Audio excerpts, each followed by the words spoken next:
Hello, and welcome to This Is Why We Hate. This week we have Chris Marland. Hello. John Sharman. Hello.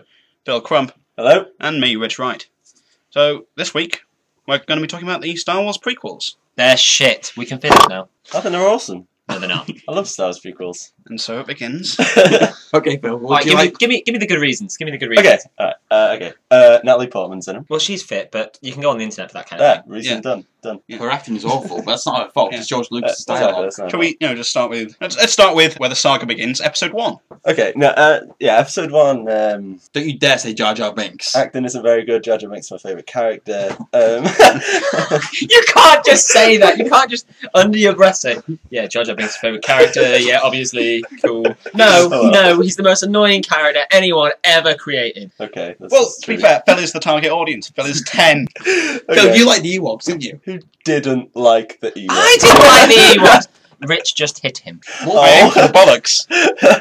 The Empire Strikes Back was so dark, and then Return of the Jedi comes in with these cuddly, cute animals. That kick the shit out of stormtroopers. To be fair, a lot of Ewoks die. There's a reason for that. Yeah, I that clap. is quite funny. I shed a tear. Yeah. There's something very funny about that moment where it's the Ewok checking on his friend. Yeah, If it was any other situation, that's horrible. You see it in like wildlife documentaries, trying to wake the dead parent. It's funny with Ewoks. yeah. Am I the Yeah, only I one with enjoyed a that. soul? No, you're the only one with a hard-on for Ewoks. If they were actually, if it was actually a realistic character, maybe, but they're quite clearly little puppets, man, They're clearly dwarves in suits. Oh, well.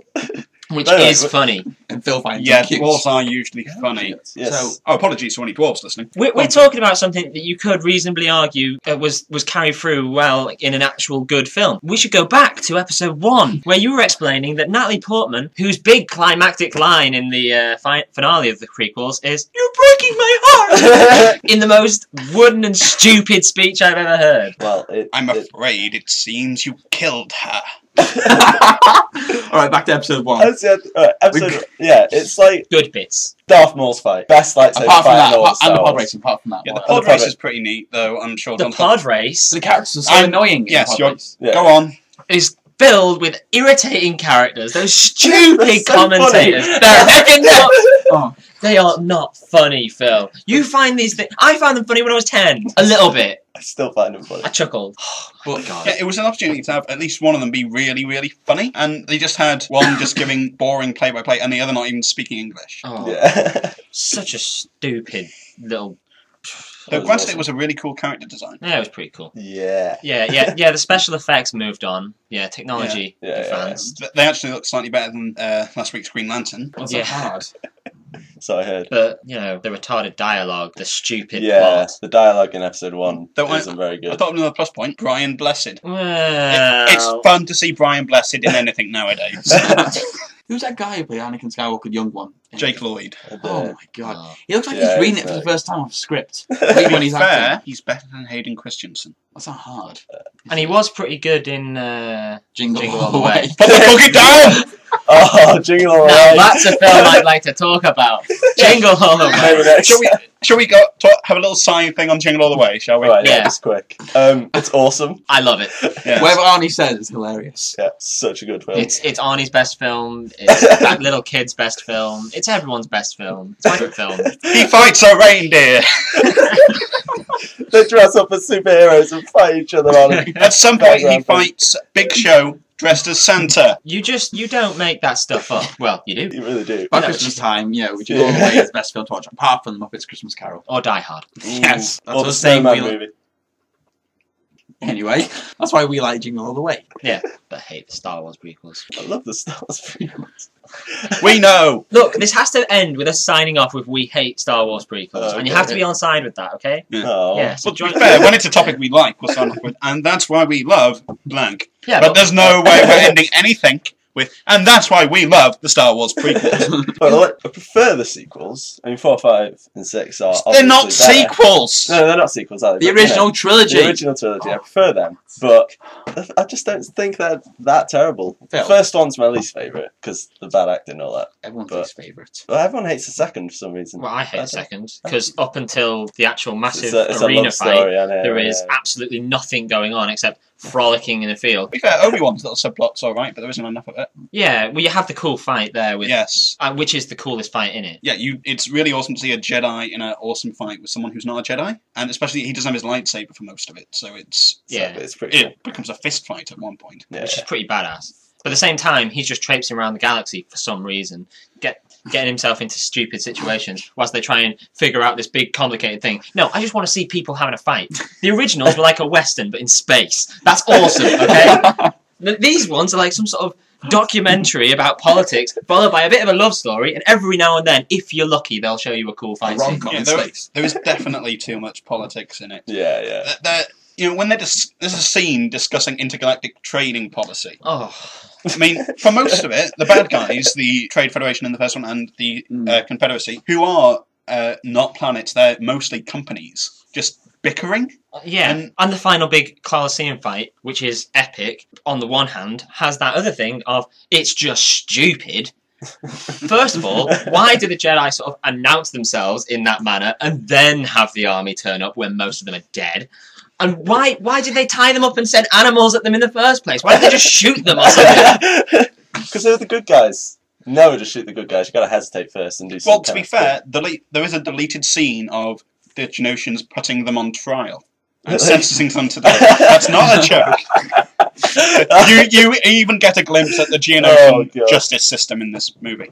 Wow. I didn't feel there should be just a shot of Christopher Lee rolling his eyes at the bullshit his buddies have come up with. He should have just gone, okay, they're tied up in the Colosseum, we're giving this, Django, do something. Yeah, that would have been quite easy. Then they'd all be dead. Yeah, him and Django had just gone down doesn't there. even that happen at one point? Newt Gunray, the Trade Federation guy, just starts shouting at Django, shoot them! Shoot them! Yeah. And someone tells him, no, don't bother. Yeah, Count Dooku's like, fuck that'd work too easily. I can't remember. I'm a bastard. I can't just shoot people. Exactly. I can't remember much of the second one, but it's a good reason. Yeah, I assure you, it's terrible. It's a terrible, terrible film. I used to think it was alright, because I went in with the whole, it's Star Wars! I was really excited. Flashy lights! And so I sort of, I forgot, I put on these goggles, which made me see it as an actual okay film. Then, later on, we saw the whole set in a marathon form, and they were just bad films. Oh, I've not done that. They were actual bad films. They were like, Don't. if they were standing alone, and you hadn't ever seen the originals, they'd be hacked to pieces by critics, and no one would have watched them. They'd have been straight to DVD. They wouldn't have got this. They wouldn't have got as far as number 2. They did rely on the kind of Anakin's development thing, didn't they? And it being, What development? I know it didn't really work. In the third one, he was good at one minute, then he was evil. Yeah. He was pure evil. Oh, the that next transition annoys me so Yeah. much. Yeah, he's just like... Oh no, okay. I'm in a bit of an awkward situation here. I kind of, I can see how he was going after to try and save Padme, then accidentally kills Thingy. Oh, what a shame. Then, okay, now I'm evil. Go and kill Suddenly some bows children. down. Let's kill He kids. doesn't accidentally kill Mace Windu. Mace Windu goes to arrest the Chancellor Palpatine. They have a fight. Anakin comes up to help him, then sees Mace Windu with a lightsaber at him. Palpatine says, "But he shouldn't kill me." Anakin pretty much says, "Yeah, that's a good point. Yeah, this Cut off your arm. fairly reasonable. Lightning." Yeah. Said, Followed by the line, "What have I done?" "I'm a monster." I'll tell you what you haven't done. You haven't killed any kids recently. Why don't you go do that? Oh, all right. Oh, Sure. when you said monster, I just remember that you and Darth Vader Rise the first time. That Frankenstein rip-off moment. No. Yeah, the no thing. It appears you killed her. I don't actually like that. Episode 3 has like the worst lines ever. If you thought 1 and 2 had crap dialogue, you have not seen nothing. From my point of view, the Jedi are evil. Oh my god. Stupid. That fight is so cool. And then every now and then they just make you stop looking at the cool things and go, here's a crap line. I think about my personal favourite has to be the complete logical mess that is only a Sith deals in absolutes. Oh. It's just a wonderful paradox. You know, Steven Spielberg, didn't he direct the lightsaber scene? He did some of the fight, yeah. Oh, that's cool. The fighting bit was the best bit. Yeah, I thought that. Yeah. I don't know how much of it he did, I just know he was involved in it somehow. The fact that Yoda fights is just always I cool. think Spielberg was Lucas's only hope. That's all I can say. I also know Yeah. that 30-minute What about- lightsaber battle, it was covered by one page in the script that just said, "They fight." I think it is a bit like the Anakin and Obi-Wan one, they do take it a bit far. I mean, it's just all over the place at the end of the day. Because like the ones in the originals, they were just brutally cool sword fights. Yeah. This one's all flashy and woo, and Well, just it's all over the supposed to be place. because in the originals you had Obi-Wan, who's an old man, Darth Vader, who's half robot, and Luke, who hasn't been trained properly, Yeah, so but they're Luke- not good with swords. Yeah, but Luke versus But they're Darth supposed to Vader be, is so in good. the prequel ones, the peak of the Jedi Order. Yeah. Also, there wasn't the technology. I'm giving the I think canon explanation. Yeah, I mean, they still should know the Force. He can still lift, like, Yeah. an X-Wing and shit. He could have done the flips and shit. Come on. He did. He does a Return of bit. the Jedi. He did a backward flip Yeah. at one point. But, there was no one to teach him swordsmanship, was there? Yeah, but my mate can do a backward flip. This guy's a Jedi! But in the first one, fighting Darth Maul, I feel like I'm watching someone from the ballet, because Darth Maul always seems to do is these flips, and now and then he'll hit them with a lightsaber, then do these cool Kick forward someone in the flips and face. these cool dance tricks. It looks like. It's because Yeah. Darth Vader kills people with Force choke, and Darth Maul kills people with interpretive dance. To be fair, it's because the actor they hired, Ray Park, was a dancer. That's why they gave it to him, because he... Oh, yeah. okay. And he's got that signature jump that he does in all his movies. Well, why did they give it to a dancer? Why didn't they give it to a samurai? This whole thing, General Grievous in the third one was a bit like a Boba Fett again, like a bit of a Yeah, disappointment. it was a bit pointless. Yeah. It was a big build up for him. If you haven't watched the Clone Wars, everyone still got excited. Yeah. Oh, this Grievous has been badass, and I feel he got defeated easily. Yeah. By I Obi-Wan think the Kenobi. point is he's supposed to be more the cowardly villain. Yeah, I wasn't expecting that. He does run away a lot. Yeah. Yeah, but they did sort of build him Yeah. up. Yeah, to build him up to be a real badass. Yeah. It Yeah. was cool that he had 4 lightsabers, but he had them for like a minute. Yeah. Because everyone just chopped off all the time. And then it became sort of regular sword fight. Yeah. Well, regular, I mean regular Jedi sword fight, which is Yeah. still pretty irregular.